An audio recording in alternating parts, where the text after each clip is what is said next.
آيات كمان بنان كلي أعوذ بالله من الشيطان الرجيم بسم الله الرحمن الرحيم كذبت ثمود المرسلين إذ قال لهم أخوهم صالح ألا تتقون إني لكم رسول أمين فاتقوا الله وأطيعون وما أسألكم عليه من أجر إن أجري إلا على رب العالمين بسم الله الرحمن الرحيم والصلاة والسلام على نبينا محمد وعلى آله وأصحابه وسلم تسليما كثيرا سبحانك لا علم لنا إلا ما علمتنا إنك أنت العليم الحكيم أستغفر الله الذي لا إله إلا هو الحي القيوم وأتوب إليه اللهم انفعنا بما علمتنا وعلمنا ما ينفعنا وزدنا علما ديتنا سوية هجرية بكلة بناني الدور شهر شعبان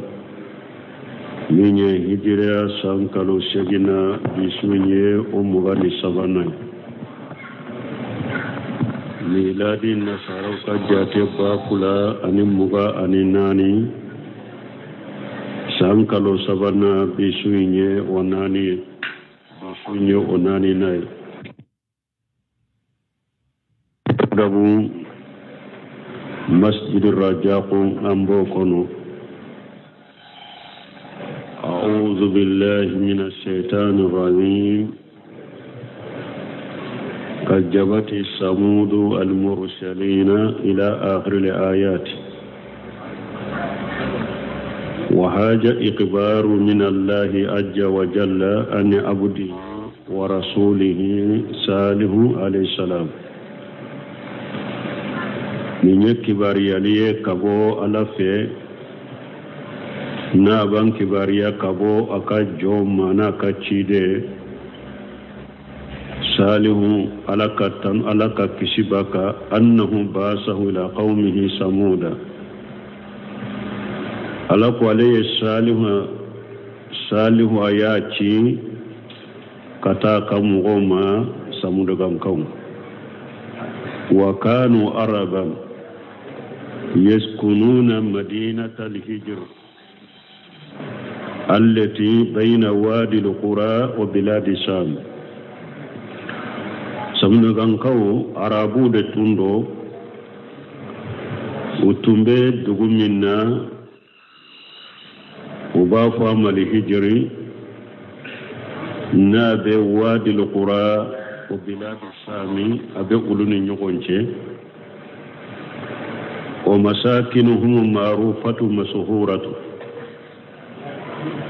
وكا سيجيرو أدونين دو أبانغلين دو وقد قدمنا في سورة الأعراف بنكسركو عليها في سورة الأعراف لكتمي على أحاديث المروية في مرور رسول الله صلى الله عليه وسلم بهم حين أراد قجو الشام فوصل إلى تابوك أكو حديثا منونانا كوتشيدن تمنوكا تمامي أتمبتا شامي أتمناني هجري سامندغان كوكا دوغوني كتا شي تابوكا ثم عاد إلى المدينة ليتأهب لذلك وكفى ساغرا كان المدينة فروك اللبة وكما وكانوا بعد آدي وقبل القليل عليه السلام سمدغان كولونا نا آدي كان كو كفده هودا كمو ولونا نا ولو كفده مي وبي على تري إبراهيم فنانيه ala katanuba kisibaka fadahum nabiyuhum salihu ila Allah azza wa jalla ya'buduhu wahdahu la sharika lahu salihu ya kamu wele ku ka ala kelemtu bato je nyugonte alala wa yuti'uhu fima ballaghahu min risalati ko ka tugale ko fana ayaci da nyal min la sumo ka tuga ko ola fa baw alayhi wa kajjabuhu wa qalafuhu ubanna suwaybu bolo ubanna salihu bolo uya galontigeya uya soso واخبرهم أنه لا يبتغي بدعوتهم أجرا منهم أيو كبار يفنا كو ألبو كدعوة من نقوة سرنينو فيه وإنما يتلو ثواب ذلك من الله عز وجل كو ألبا كسرنيني على دفه مسمين كبو أكورتا لندو ولا أدين آيوية كجوات سمود المرسلين ala ko samudu gankaw uye ciden be galontigeya an ko ciden kele ni ya galontigeya iye ciden be galontigeya na yen fayda famu abado kun nasara munun be jiya kono te dinala kafo ufana ka dina bora sanfe dina de do isa kam mo de do mogo kanuku kafiri komi islama chaman tunune mbala chokomi kwala yere yu wele ko kitabe dunkew nasara ko ulu sonna isa ka chide nyama me umaso muhammadu ka chide nyama hari isa ta umaso ye chide mbere galontiga uye an ka chide laba min galontiga de hari isa ya galontiga chiden kele ni ya galontiga ye chide mbe galontiga yahudiya ko ulu sonna musa ka chide nyama me isa tani muhammadu tawlu maso ewo yahudiya uye hari musa fana galontiga ya parce que yahudiya uye ewa isa galontiga ya uye muhammadu galontiga ya ewo ye musa fana galontiga ya chiden kele ni ma so atama ya galontiga ye chiden bede galontiga ite dina la ye kafiri wori atala ko kajabati samudun al mursalina amma fo samudu gankaw uye salihu galontiga ya aku ye chiden be galontiga ya إذ قال لهم أخوهم صالح ألا تتقون تمام بالمكة دمبلا صالح كوما أكوما أو تسرلانيا أبي في مربطة من كفر على كاكو بلا كالا كلمة بطوة إني لكم رسول أمين نيا أو ما تشيدن دي نيني دانا يا ماي تشيدن يا إلا سيرفنا لا نتفهم فراك نتفهم بوالا فاتقوا الله واتعوني ayesira alanye abe mushrikiyani femore bato minna kafara alaka ako toye aka tugunne fana konka cidenya ina wama ashalukum alayhi min ajr cidenya la selimin fulenni nye katawma fana masaranyina ufe bankunta wulaw na yasuru ne saranyina ufe au bese ka fo a eye wori de nyini e ba fe kanka waru de mina ku fara nyon ka ku kanta ya ante so a ube ye wore hakke min nyina fe kanku sara o kacca amma me o mai kew bangunta wula parce que ne masara nyina au fe ini ajriya illa ala rabbil alamin ne ka sarate foy ka fo dam fe untigi ala ne bin ka sara nyina ala de fe ne masara nyina au fe janko na uba ko sarainde chayara ube yankan na folu de nyini wodi ato amaso o make masara nyina ofe mbinka sara nyini ala defe أتتركون فيما هاهنا آمنين okofe salihun ayaka mogo hakili jigi ala kan nema wala nema min kuye ako atutrakuna فيما ها هنا آمنين أقول يا لو أو نانا أو بيتويا أبني النعمة منك حكلي سجله أو يادو أبتون النعمة ينكونو تعالى النعمة ينكاو يده أتاو نيا مريا أتاو بالي أباتو تفو وتكو يقول لهم وإجا لهم ومهجر إياهم نقم الله أنت هل بهم شالهم كوما نابو واجو كوبغا بغا ألك جنغا كتك نجيكوكا ومذكر بأنعم الله عليهم فيما رجعهم من الأرجاء الدارة كو هكلي جيجي فنا علي النيمة منونكو يكغريغ من سوروكا سالهم يو هكلي جيجو فنا لا وجعلهم في أمن من المهجورات ni ala yu ke hakili sigila utesira hakili sigilendo kabo tora ko koro wa ambata lahum min aljannati min aljannati ala inna ghufuru fana fale uye wa fajjara lahum min aluyun aljariyati ala yakun fana boli uye ko munumbe boli wa aghraja lahum min adru'i washamarati ala ye minye yiri don ayaw fana jiguye salu yu hakli jigin bela atutrakuna fima ha huna aminina aw nyana ni nema minna ba konote ala ba uto ni nema konote tewa ataw nyamaria ataw balia في جنات وعيون وزروع ونخل طلعها هضيم وتنحتون من الجبال بيوتا فارهين في جنات وعيون أو نانا لا باوتون نيما كونو يا حكلي شغيله كوالا تاو نيامريا تاو بالي في جنات وعيون نابنا غفرولا اني جينيو منوم ببولي وجروي اني سنك فيون والنقل اني تمرون تلوها حديم تمر منو ني أدون بمو أدون وبمو كنيه دوكو حديم تمر منو دين كتشافو دالي بنيونكا ونقل تلوها حديم قيل أين وبلغ فهو حديم كو أمونا كاسي أسيرا كمو kodoko hadimu koroy ode waqila muashibatun doko ni abake kanyogo mina waqila ija aratuban wastaraqa doko ay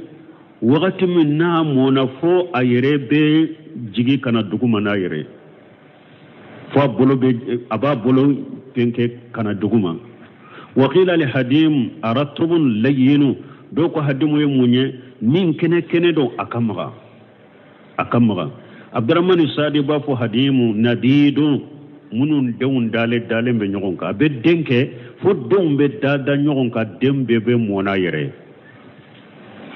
ala ye nago foro kawye nago foro munun be nin chogola tamaru ke awye nago foro kono tamaru munun be den chamanke fo don be dada nyogonka don be chaya fo be dada nyogonka bebe moni ayere fana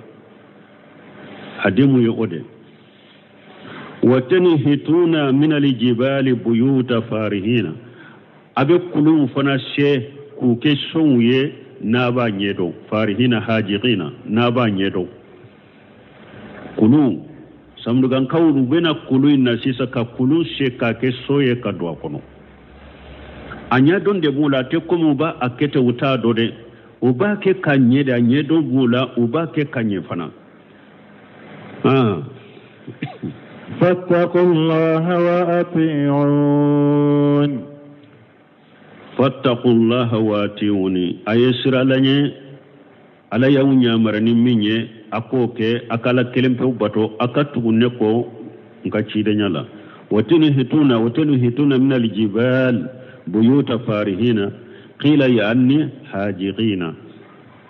فارهين كرمون حاجقين نابا نيدو وقيل سارهين آشرين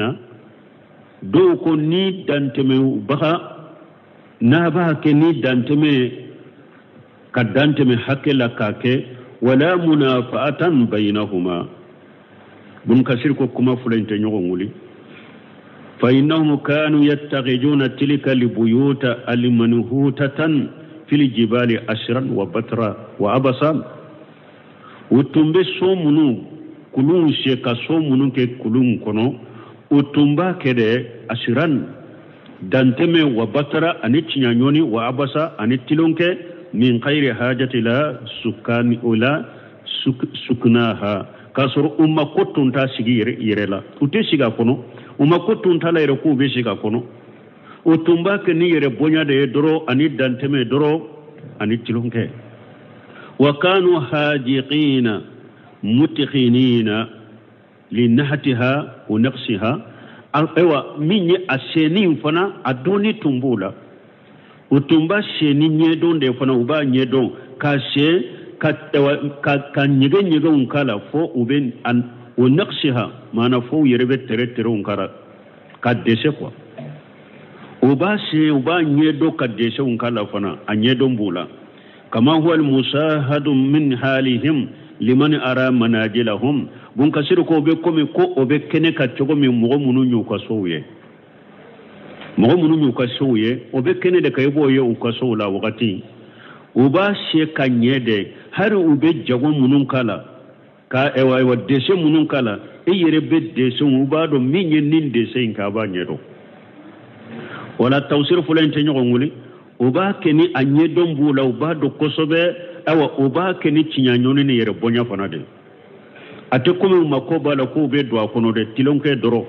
yere bonya doro tilonke doro anim ewa anyedon bula fana uba ke kanye fana kuma fulente nyogo ngule fattaqullaha wa tiuni ay aqbilu ala ma yaudu nafuhu alaykum fi dunya wal akhirati ay siralanye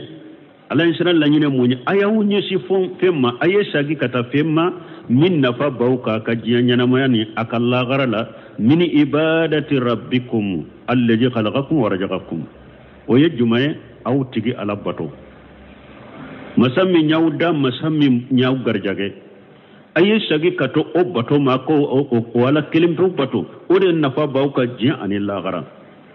litabuduhu wa tuwahiduhu pour aka ala kelim to bato aka ala ke kelenye وتسبحوه بكرة واسيلا أكلا سبحانه الله فو سوما أني ولا في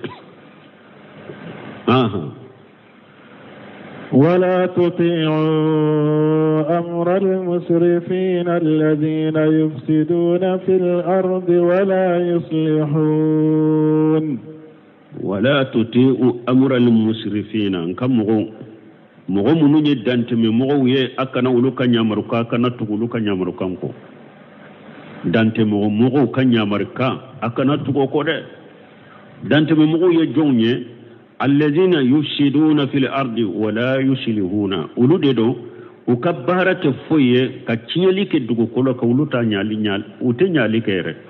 ute dilali ke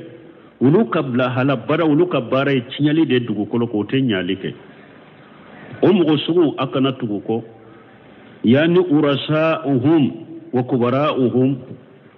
دوات لهم إلى الشرك والكفر ومخالفة الحق من كسر كون نيالي كلاو يجوني منو نو يتيالي كلاو دي وتاني يري نيالي كلاو تي كو جوندو كو كنيما نونو نو كما بانونو دوات لهم إلى الشرك والكفر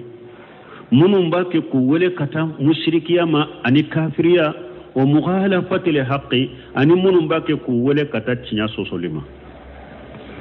Imam Abdurrahman Sadiya nin tawsiri akolla Allah nin cinyali kelaw be sika ke ala ye ewa mogo kononto min fo ko mogo kononto cinyali kelaw be salhu ka mogo o kana fil madinati tishat rahatun yufsiduna wala yuslihuna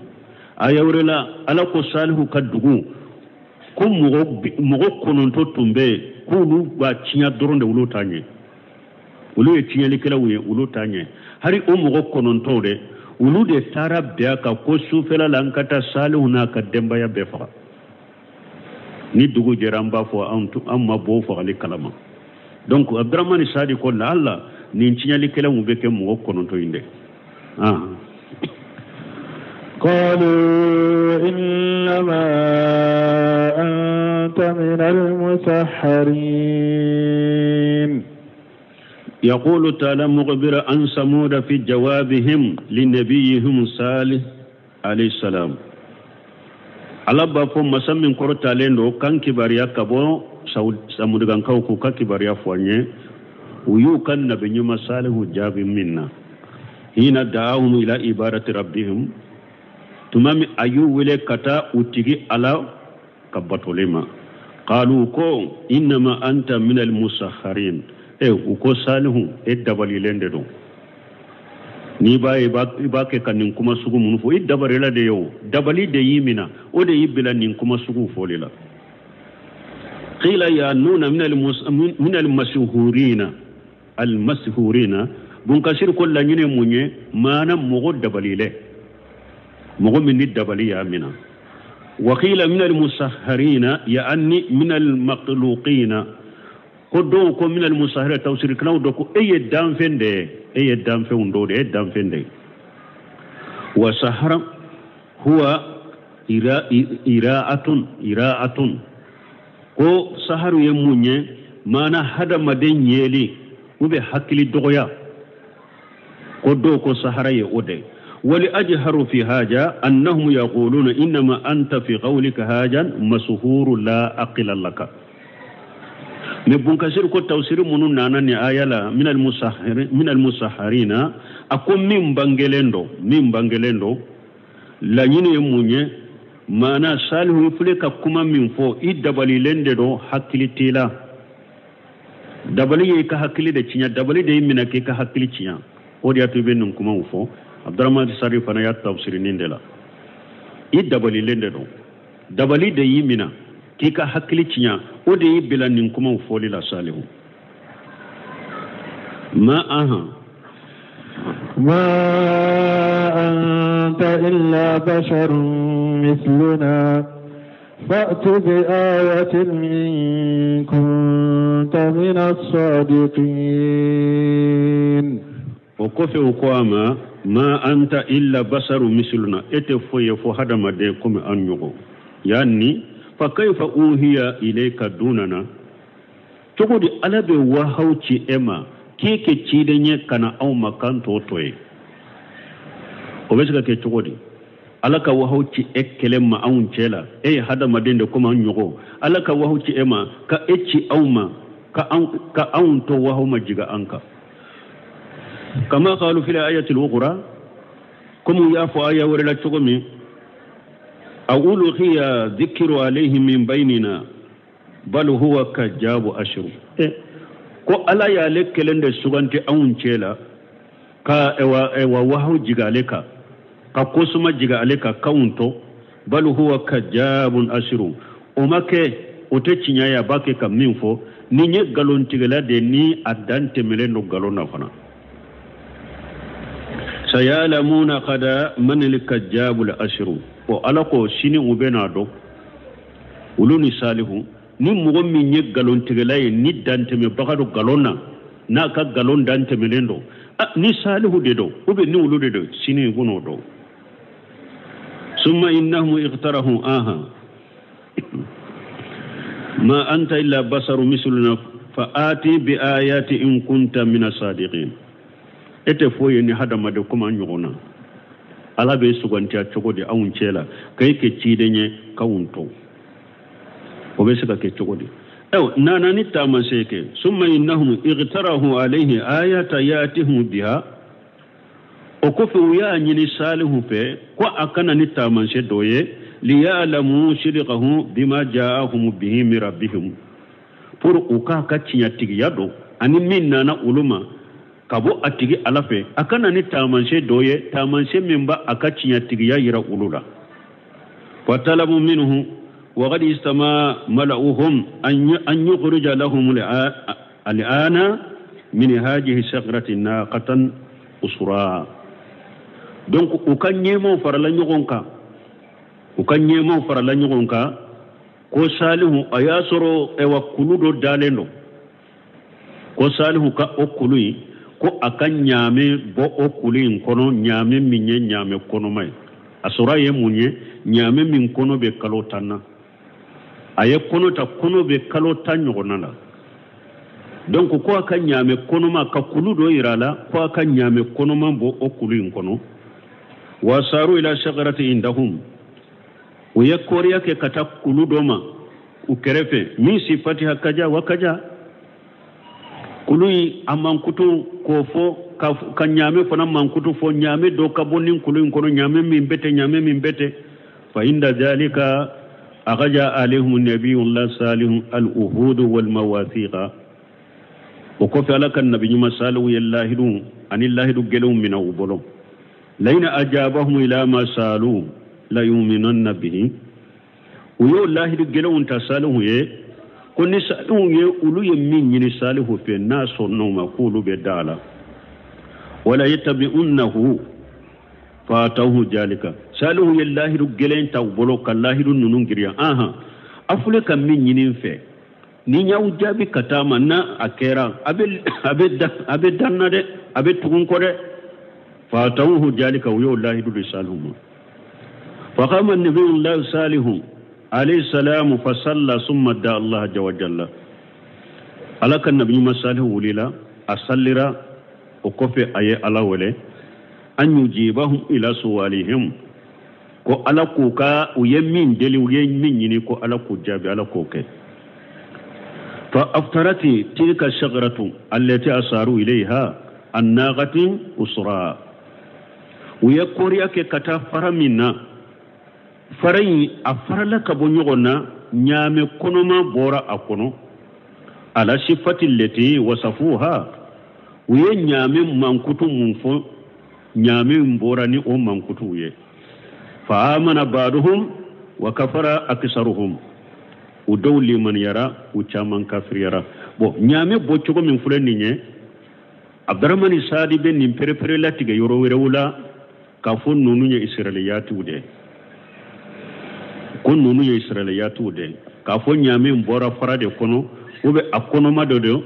bo kotuma mi fana ku ye nyame uya afasa utige ko adden kulola kado kulu kono akonu ne asar israiliyatu de ako nyame unte nyame wore yawo ako hadamade nyame done wode do salu ye nyame dode yirula dro hadamade nyame done undode do aya yirula aka kaba ko ye munye nyame unu utumbe dugu ka kolo ji utumba utila ani nyogonje nyame ka do abena mi dugu mogo teshe koloma kolo infana ewa dugu mogo fana ka donye dominye nyame har nim mi nogo balatena kolo ina bon ni nyen nyame de ayen nindo akakaba ko yoro fule ninde me ka fo ko abora farade kono abdurrahman sadi bo fo yoro were wala ka perperela tiga ko yo israiliyati do sahalente jinya ka nyame done undone do na ya ayuru la dro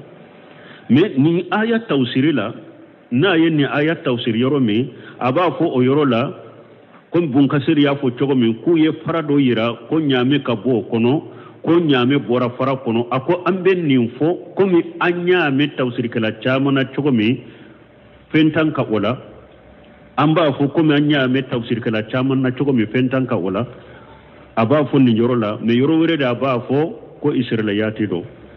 ko nyame sempulu de to dro nyame munon do ndo mama bo fara kono me ni ayen ko ni tawsirila aba fo komi bunkasiri ya fo chogomi ku ye fara do yira ko nyame ka bo ola ko nyame mbora fara kono ako amba fote komi anye tawsir kala wiye uba fo chogomi te tentanka nina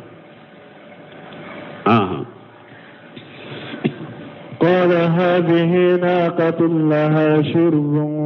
ولكم شرب يوم معلوم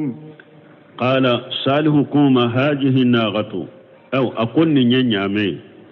لها شرب ولكم شرب يوم معلوم وقد دغو كلو كلند تومبي ني دغو مغو بيبتا مي او كلو لو بيتا جيتالا ايو سالو كو كوني نيامي من فلني ني اني نيامي be kolo kaji abatila ani nyogonchede don donen be nyame mbolo o do nyame mbena mi kolo inaw kana she kolo ima don donen be aw fana bolo ni dugumo fana aw fana ka don na kolo ina aw beta kolo ina kata jibo kolo ina nyame ntese yani tardi ma akum yawma wa yawma tardunahu antum mana akaji دون دولا نيامين بنا دون دولا أو فنجينا ولا تمسوها بسوء ولا تمسوها بسوء فيأخذكم عذاب يوم عظيم ولا تمسوها بسوء أو أكرم مغا نيامين نكا كجوكو كالا دي أبكم ينين كلا يتكلا دويا ينين كلا نوم مغرا نيامين أن يكجوكو كالا مندو أكو فيأخذكم عذاب يوم عظيم ni ahu magaran nyamen ko ni laka ko jugu kala odo la jaba bahu mina odo la jaba mina kabode na magaran nyamen ko ni na dongo do ka ko jugu kala la jaba bahu mina odo odon kan la jaba kabode fahajjarahum niqmatallahi in asabuha bisu'i saluhu ya kamu baga ayu baga kabo alaka janga katama nu yakko jugu ke nyamena fama kasati naqatu baina ajhurihim hina min ad-dahri turidu al-ma wa ta'kul warqa wal mar'a nyamen ye wakatin ke uchelaye abenu ka jinna abemi donc abe iri bunu do bon abe wa genike ayre betana yere kata dumunike kungo kononanda wa yantafi'una bil labaniha yahlibuna minha ma yakfihim shurban wariyan ewa nyami abe yiri bunu dun ayre beta kungo kononanda yere ka dumunike donc ulu fana ben nafa bon namenya ubaka nono gri ube hakke biri ka bon nono na ukam mi nono hakke anim ewa nono mi nuba mi fa ube fa ubo hakke biri ka bon nyamena falamma tala ilaihim la amadu wa hadara saqauhum metuma min nim français janyanuka ukakunna goya wakati sera kamala wala qatliha wa aqriha utarab nyogonye kabbe nyamin fagaleka ne ka fasamutige utarab be oka فعقروها فأصبحوا نادمين فأخذهم العذاب إن في ذلك لآية وما كان أكثرهم مؤمنين وإن ربك لهو العزيز الرحيم فعقروها وينيامين فسوتيغي كافا يا فسوتيغي كافا فأصبحوا نادمين ولبنا ونمسرا نيامين فقليلا فأخذهم العذاب لا جاب يومنا وهو أن أرادهم جلجلتي جلجالا شديدا وكاد بقولون يرى وكرو يرى من كبو كوسبه وجاءتهم شيحة عجيمة فرن كمبا دون نانوما اغتلأت القلوبا من محلها فرن كم ينو جاتك فد سكون بوران نولا واتاهم من الأمر ما لم يكونوا يحتسبون كودو نانوما أولو يرب جيجي تنتمينا أولو يرب تنتمين من ميري ويوسرون wasbahum fi diyarihim jasimina ulabana ukaso kono e koni su dalende don reno ni dugu jelenya dugu jele ibeta ni tarami na dro abesale abesu besu dalembe nyokon kai inna fi jalika la ayata alako taman sebenina mu'mini kelenye ka fonni mu'mini ni ala detta kayso ala tama ewa ko bonyane ka chogo degun yi soro chogo fitina yi soro chogo ala bi deme taman seben ni nafana kuni mugo kera kafiri de ala bi halaki ka tinya deme ka galonga ka halaki ka boy wama kana aksaruhum mu'minina min hadama den chamante mu'miniye wa inna rabbaka muhammadu tigi ala lahu al-aziz ala yakenye masade ne ala ko be minke balili kala taala abo kede donc ala ye e wa she masade aka soso bagani ala soso la halakilila arrahim ala ye ne malikela de kata ka jonyumo ni mu'minuma ani tubu kelaw كذبت قوم لوط المرسلين إذ قال لهم أخوهم لوط ألا تتقون إني لكم رسول أمين فاتقوا الله وأطيعون وما أسألكم عليه من أجر إن أجري إلا على رب العالمين. يقول تعالى مخبرا عن عبده ورسوله لوط عليه السلام ala ba fo masa min korotalen no kan kibariya kabo aka jomana ka cide luto alaka kisibaka wa huwa luto bin harana ibn ajra huwa ibn aqi ibrahim al-qalil alayhi salam